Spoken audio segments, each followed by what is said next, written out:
मैदान में आएंगी तो कहने का फिरका परस्त ताकतों को ताकत मिलेगी, ये कहा जा रहा है। तो इसके ऊपर आप क्या कहें? देखिए, मैं सबसे पहले तो आप सबका खैर मकदम करता हूँ, आप सबका तहे दिल से शुक्रिया अदा करता हूँ जो कि मेरी आवाज़ आपके थ्रू घर घर तक पहुँचेंगी और हर आम जनता तक। और ये जो फ़िरक़ा परस्त की जो राजनीति है इसके मैं सख्त ख़िलाफ़ हूँ, क्योंकि मैंने कल भी मेरे बयान में यही बताया कि जो दीन धर्म हैं, गिरजाघर हो, मंदिर हो, मस्जिद हो, तुम कोई भी ज़ात कोई भी धर्म के हो, संविधान ने तुम सबको जीने का इक्वल सब एकदम आज़ादी के साथ में और सबको जीने के फंडामेंटल राइट्स दिए वाले।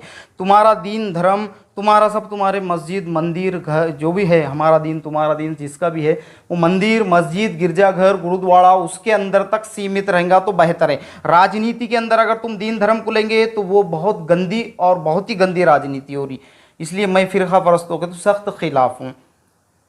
सर आजकल माहौल देखा जा रहा है कि आप देख रहे होंगे कि इंडिया गठबंधन बन रहा है, अलायंस बन रहे हैं, तो आपकी आपने क्या सोचा है? इंडिया गठबंधन में जाएंगे, इंडिया गठबंधन जो बन रहा है अलायंस, राष्ट्रवादी कांग्रेस है, सेना है, भाजपा, तमाम एक लोग मिल रहे हैं, 20-25 पार्टी मिलकर काम कर रही है कि हम लोकसभा के अंदर मिलकर काम करेंगे।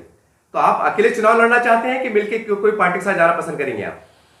देखो, जनता के हित में अगर जनता के ये जो पार्टी जो बनाए, जो भी अल्लाह के फजल करम से मैंने बहुत जद्दोजहद करा पार्टी बनाने के लिए, मुझे बाबा साहब का नाम नहीं दे रहे थे और बहुत ही जद्दोजहद करके लड़के फाइट करके आप लोगों के लिए, अवाम के लिए, जनता के लिए आप अगर साथ देंगे मेरा तो फिर सबका साथ और जनता का, गरीबों का विकास होगा। बाकी बोलने के लिए तो बहुत आसान रहता, सबका साथ सबका विकास बोलकर आए थे और क्या करे क्या नहीं करे जनता बहुत अच्छे से जानती बेहतर, क्योंकि ये दौर जो है टेक्नोलॉजी का दौर चल रहा है और जेब में दुनिया है लोगों के, मोबाइल इंटरनेट उसके अंदर सब लोगों को हर चीज़। और रही बात गठबंधन की, अगर वक्त अगर आएगा और गठबंधन करने में जनता का अगर फ़ायदा होगा तो गठबंधन के बारे में सोचेंगे, और वो भी गठबंधन अगर कर भी देंगे और अगर वो जनता की उन्होंने अगर सहायता नहीं करेंगे, जनता को उसका लाभ बेनिफिट नहीं पहुंचेगा तो फौरी गठबंधन तोड़ भी देंगे, क्योंकि हम खुद के पर्सनली फ़ायदे के लिए और ख़ुद के वास्ते तो ऐसा कुछ बनाया नहीं पार्टी। आपके गौर गरीबों तक की आवाज़, जो भी गौर गरीबों तक उसका उनकी आवाज़ जो है गली से दिल्ली तक ले जाने के लिए, और ज़रूरी नहीं है विधानसभा में चुन के आओ। जो असल नेता रहता, जो रियल नेता रहता, वो ना विधानसभा में, ना राज्यसभा में, ना लोकसभा में कहीं चुन कर नहीं आता हो, मगर फिर भी नेता रहता।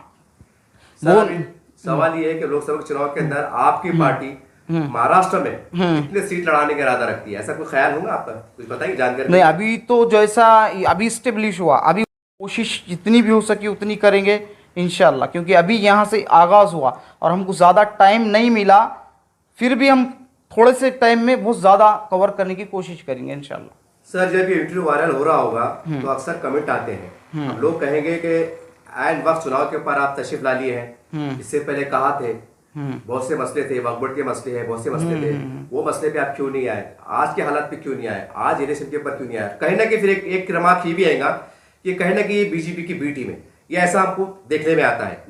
जो पार्टियां मैदान में आती है उसके ऊपर इस तरह के इल्जामात लगते हैं कि ये भाजपा की बी टीम है। और आप समझ रहे होंगे कई बड़ी बड़ी पार्टियों को लोगों ने यहाँ तक कि एमआईएम को तक निशाने में रखा है कि इनको भी बी टीम कहा जाता है, हालांकि इनकी भी एक अपनी बहुत बड़ी ताकत है। तो आप क्या कहेंगे इसके ऊपर? आप भी इल्जाम रख सकते हैं। देखो, मेरी जो विचारधारा है, गांधीवाद जो है तो बहुत कर लिए हमने, गांधीवाद। अब डॉक्टर बाबा साहब अम्बेडकर, भीमराव अम्बेडकर जी जो उनके विचारधाराओं पे चलने वाली पार्टी बनाया मैंने।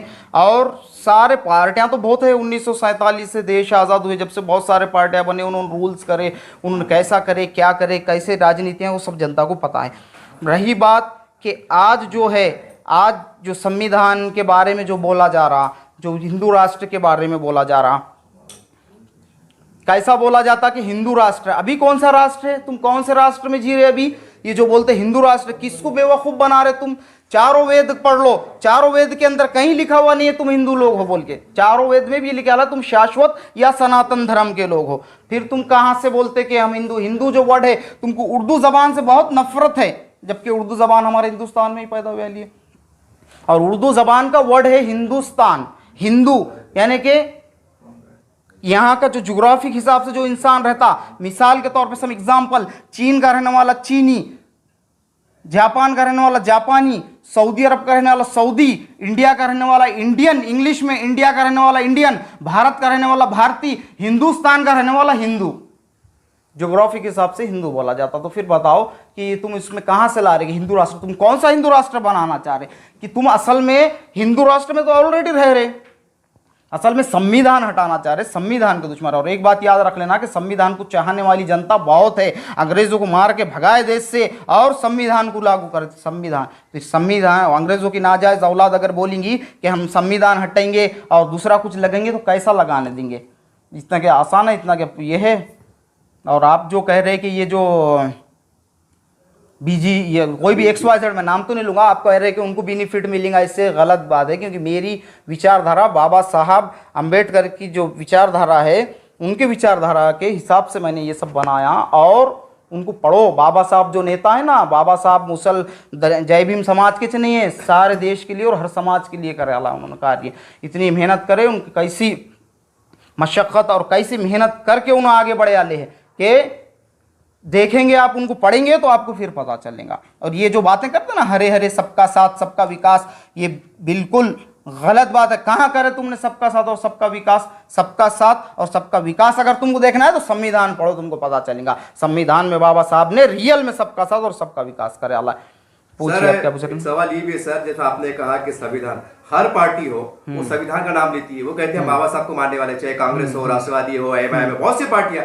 और आप कह रहे हैं कि मैं अम्बेडकर साहब को विचारधारा मानता हूँ, तो ये पार्टियां भी तो ये ऐलान करती है कि हम बाबा साहब को मानते हैं। तो सवाल ये, जब आप भी बाबा साहब को मानते हैं, वो भी बाबा साहब को मानते हैं, तो फिर एक जगह आने में क्या बुराई है? ये आज ऐसा कहा जा रहा है कि जो बाबा साहब की विचारधारा की पार्टियां, इनको एक जगह आना चाहिए, ऐसे बड़े बड़े दानिश्वर कह रहे हैं सर। नहीं नहीं, ये जो है बात आप कह रहे ठीक है, लेकिन इन्हों अंदर से कुछ और बाहर से कुछ और है। असल नेतागिरी बता रही है। खुल के बताइए, खुल के बोलिए ना सर, क्या है अंदर से, किस तरह से? देखो ना अभी कितना विरोध कर रहे, कैसा देश के अंदर क्या मामला बना रहे, कैसा उनका मैनिफेस्टो क्या था उनका, पढ़िए आपके। मैं धारा 370 हटा देंगे, संविधान भी हटा देंगे, बीजेपी का ऐसा कहना था उनके मैनिफेस्टो के अंदर। धारा 370 हटाए, ठीक है। 24 के इलेक्शन के बाद उनका कहना था हम संविधान में भी ये करेंगे। तुम संविधान बोले तो जीने को गरीबों को हक दिए वाला है, और तुम गरीबों का हक क्यों मानते? अभी देखो कैसा परेशान करते, कभी ला लेते 3 तलाक, कभी लाते नोटबंदी, कभी लाते GST, कभी लाते NRC, कभी लाते CAA। हर वक्त गरीब इंसान खतरे में है जान। और तुम्हारा वहाँ तक गली से दिल्ली तक कौन पहुँचाया ऐसा बड़े बड़े नेता लोगों को? आम जनता ने। और फिर उनका क्या बोलते तो आम जनता का हक मारेंगे। अभी तुमने हिट एंड रन केस लेकर आए, ठीक है। इससे बेहतर तुमने जो ह्यूमन ट्रैफिकिंग है उसके ऊपर शिकंजा कसना था, उस पर सख्ती से कानून बनाना था, वो जरूरी था। देश का जो भविष्य है, जो गरीब बच्चे, जो भीख मांगते, जो परेशान है, जो यतीम है, जो एसीर है, वो बच्चों को हायर एजुकेशन दे के उनको क्या बोलते तो आगे बढ़ाना था। ये तुम्हारा काम था। और तुमको अगर वो बनाना था, नया कानून लाना था, तो तुम इसके ऊपर नया कानून लाना था। जो इंस्टीट्यूट, जो प्राइवेट इंस्टीट्यूट चल रहे, कितने लाखों रुपए उन्होंने क्या बोलते तो उसमें बच्चों से फीस वसूल कर रहे। गरीब का बच्चा कहां से देगा? जो रोज कमाते खाते उन्होंने कहां से देंगे? और तारीख तो गवाह है, सबसे ज्यादा देश के अंदर जो देश का नाम रोशन करा, सबसे ज्यादा गरीब के बच्चे वो लिस्ट के अंदर। देखो और तुम सरकारी स्कूलों के एजुकेशन को तुम कम कर दे रहे और इंस्टीट्यूट के एजुकेशन को बढ़ोतरी दे रहे, तो उन्होंने कहां से वो पे करेंगे उतना? तुम सरकारी स्कूलों को करो ना, और उनके ऊपर शिकंजा करो, उनके ऊपर नए कानून लाओ, उनके ऊपर वो लगाओ, उस पर विचारधारा करो, उस पर सोचो ना। तुम कैबिनेट की बैठक लो उसमें। सर आज पूरे देश के अंदर ईवीएम मशीन के पास सवाल उठ रहे हैं, प्रशासन तरफ से अभियान चला जा रहा है। ये आपके सामने मशीन है, आप उसको चेक कर सकते हैं। बहुत अच्छा क्वेश्चन करे आप। हाँ बोलिए, मैं बताता हूं। ये है कोई वो जांचा जा रहा है कि देखिए मशीन में फॉल्ट है नहीं है, क्या बात है।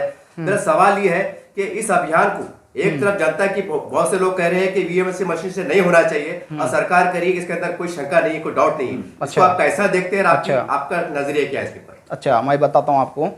बहुत अच्छा सवाल करे आपने कि जो ईवीएम मशीन है, ईवीएम मशीन, मेरा तो यही एजेंडा है पहला कि ईवीएम 2024 में ईवीएम हटा के इलेक्शन कराओ, ईवीएम मशीन हटाओ और संविधान बचाओ।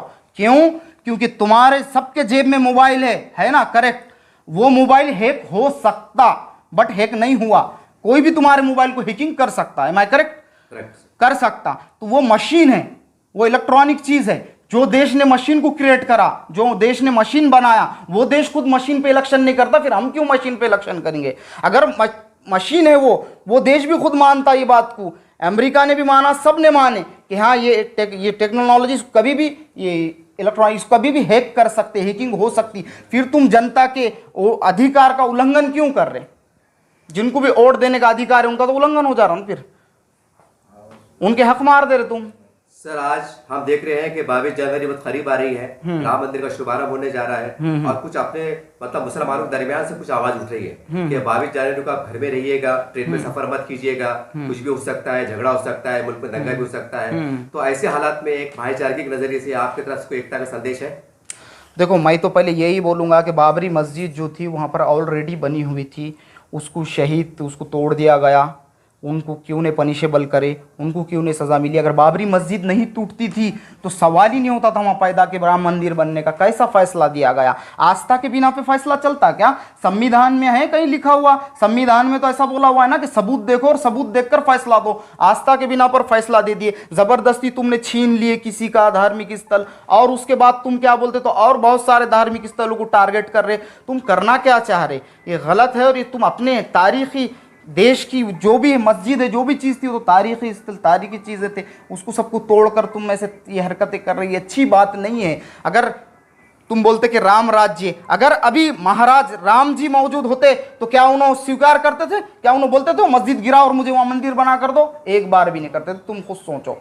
तो ये ऐसी हरकतें नहीं करना चाहिए, इतनी गंदी राजनीति नहीं करना चाहिए, अच्छी बात नहीं है। दिल में आग लगी है तो जुबान तक आएंगी, वक्त की घड़ी है, आज नहीं तो कल बदल जाएंगी। आज तुम्हारी हुकूमत है तो क्या हुआ, कल हमारी भी आएंगी। सर आज देश में कुछ मुट्ठी भर लोग, मुट्ठी भर ताकतें ये कह रही है कि जैसा पाकिस्तान एक मुसलमानों का देश है, एक इस्लामी राष्ट्र है, बांग्लादेश एक छोटा सही लेकिन मुसलमानों का देश है, इस्लामी राष्ट्र है, तो हम भी इसको कहने के हिंदुस्तान को हिंदू राष्ट्र के रूप में देखना चाहते हैं। कुछ मुट्ठी भर लोग इस तरह की आवाजें बुलंद कर रहे हैं, कोशिशें कर रहे हैं, और ये यहाँ तक कहा जा रहा है, अंदेशे बताया जा रहा है कि 2024 के बाद शायद हो सकता है कि हिंदुस्तान हिंदू राष्ट्र में तब्दील हो जाए। तो इसको आप कैसा देखते हैं? इसको लेकर आपका संदेश देना मेरा तो यही कहना है कि जो भी है वो बद दिमाग और बेवकूफ़ लोग हैं, वो जो हिंदू राष्ट्र के बारे में बोल रहे, वो हिंदू राष्ट्र के बारे में नहीं बोल रहे। मैं अभी बताया ना आपको, ज्योग्राफिक हिसाब से जो भारत का रहने वाला है भारतीय, जो इंडिया का रहने वाला है वो इंडियन है, और जो हिंदुस्तान का रहने वाला है वो हिंदू है। तो ज्योग्राफिक हिसाब से सब हिंदू हो रहे हैं, यहाँ के रहनेवासी। बाकी तुम धर्म से ना जोड़ो इसको। असल में वो संविधान के दुश्मन है, उनको संविधान हटाना है, बाकी कुछ नहीं। और ये इतना आसान नहीं है। तुम संविधान हटेंगे तो 70 से 80 करोड़ लोगों का क्या करेंगे तुम? मिनॉरिटी, मुस्लिम, सिख, उसके बाद में तुम्हारे जितने भी मिनॉरिटी में आते, फिर जय भीम समाज, ये सब इतने 70-80 करोड़ लोगों को क्या करेंगे? ये क्या इस बात में राजी होंगे कि हिंदू राष्ट्र? हमने हमारी खून, ये मिट्टी के अंदर हमारा खून शामिल है। तारीख के पन्ने उठा के देखो कि हिंदू, मुसलमान, सिख, ईसाई सब ने अपनी जान लगा दिए थे और खून बहा के मिट्टी के अंदर अपना खून मिला के देश को आज़ाद करे अल्लाह। और देश को आज़ाद करने के बाद संविधान की रचना बाबा साहब ने सबने मिलकर रचा ली। तो अब बताओ, तो इतने आसानी से संविधान हटा दोगे तुम और अपने हिंदू राष्ट्र बना दोगे? वो जो पाकिस्तान बना, तो क्या हमने बोले थे पाकिस्तान को अलग करो? हम तो आज तुम्हारा बोलते चलो पाकिस्तान पे चढ़े करो, ले लो अंदर मिला दो, अखंड भारत करो उसको पूरा, जहां तक अखंड भारत था सबको मिलाओ। तुम मिलेंगे? हमको उनसे क्या लेना देना है? हम हमारे देश के बारे में देखेंगे, हमारी मिट्टी। हर वक्त मुसलमान ने ये काम किया है, देश के लिए अपनी जान दिया है। जान से प्यारा देश हमारा, कुर्बान मेरी जान देश के है नाम। सर एक आखिरी सवाल जाते आते, देखिए सर कुछ लोग ताकतें, लोग मुसलमान 25 करोड़ मुसलमानों की संदेश देते हैं कि तुम्हारे आवाज तक जिन्होंने कहीं ना कहीं हिंदुत्व को छोड़कर उस जमाने जो भी धर्म को मानने वाले थे, उन्होंने उस धर्म को छोड़ा, इस्लाम धर्म को स्वीकार करा और आप घर वापसी कर लो, एक घर वापसी की भी मुहिम चला रहे हैं। तो इसके बारे में आपकी पार्टी की भूमिका क्या है और आपकी तरफ से, उनकी तरफ संदेश क्या है? देखो, धर्म का जो मामला है वो दिल से रहता, ठीक है। तुम किसी के दिल पे ज़बरदस्ती नहीं कर सकते, तुम किसी के शरीर पे कर सकते ज़बरदस्ती, तुम रूल्स वो लगाकर उसको जो भी है XYZ, मगर किसी के दिल पे नहीं कर सकते। दिल से धर्म का मामला रहता और उनको फंडामेंटल राइट्स है, उन्होंने कोई भी धर्म में कोई भी जा सकता, कोई भी एक्सेप्ट कर सकता, उसको कोई रोक टोक नहीं है। बट तुम उसको ज़बरदस्ती करेंगे तो क्राइम हो रहा, और फिर क्राइम होगा तो फिर वो बहुत गलत बात है, फिर उस हिसाब से तुमको पनिशेबल भी कराना चाहिए। और ये इतनी आसान बातें नहीं है। तुम बोल रहे ये हिंदू राष्ट्र का भी जो बोल रहे थे आप, हिंदू राष्ट्र की जो मांग करते, वो लोगों को क्या ये नहीं मालूम यूनाइटेड नेशन कैसा मानेगा तुम्हारे को? वहाँ कैसे प्रस्ताव डालेंगे, वहाँ से कैसे पास करके लेंगे? इतना क्या आसान है? सर एक सवाल ये इलेक्शन ताल्लुक से सर कि आप इलेक्शन आने वाले हैं तो आपकी औरंगाबाद की क्या तैयारी है? कोई चेहरा मुस्लिम चेहरा आपके नजर में है, जो भी है जो भी चेहरा कि आप अपनी पार्टी से खड़े करने वाले हैं, मराठवाड़ा की सीट देने वाले हैं, और जो इच्छुक उम्मीदवार है उनको क्या आह्वान करेंगे अगर आपसे पार्टी से लड़ने से ख्वाहिशमंद है कि हमारी पार्टी पे आओ, आपसे मुलाकात करो, ऐसा कुछ की बात बोलेंगे आप? संदेश आपके इस वक्त पर ऑफ कर दो उसको। हाँ, कैसा है, अभी तो पार्टी की स्थापना हो गई, अभी पार्टी ने जन्म ली, अभी उसका जन्म हुआ, अब वो रेंगेंगी, फिर वो चलेंगी, और जब दौड़ेंगी तो अच्छे अच्छे वो क्या बोलते, तो जितने भी संविधान के दुश्मन जो बदमाश लोग हैं, जो गंदी राजनीति कर रहे हैं, उन सबको फिर मजा चखेंगे वो सब, क्योंकि वो खुद ब खुद जनता वहाँ से हटेंगी और हमसे ज्वाइन होना चालू होंगी। जनता का जो नेता रहता, नेता की विचारधाराएं अच्छी है तो जनता खुद ब खुद ज्वाइन होना चालू हो जाती है उसके साथ में, और वो जो है जिनकी विचारधाराएं ख़राब है, जो गंदी राजनीति कर रहे, उनको तो बाद में बहुत बुरा हाल होगा उनका, इसमें कोई शक नहीं है। आखिर में जाते जाते आप, और हाँ, आपका कहना था कि हमारी जो पार्टी है तो अभी आगे कैसे चेहरे किस किस को वो करेंगे, तो अब जैसे जैसे हमारी पार्टी, मन बोला ना कि सबका साथ सबका विकास में आप हमारा साथ दोगे अवाम, तो फिर अवाम गरीबों का साथ पार्टी देंगी, यानी कि उसका गरीबों का विकास होगा।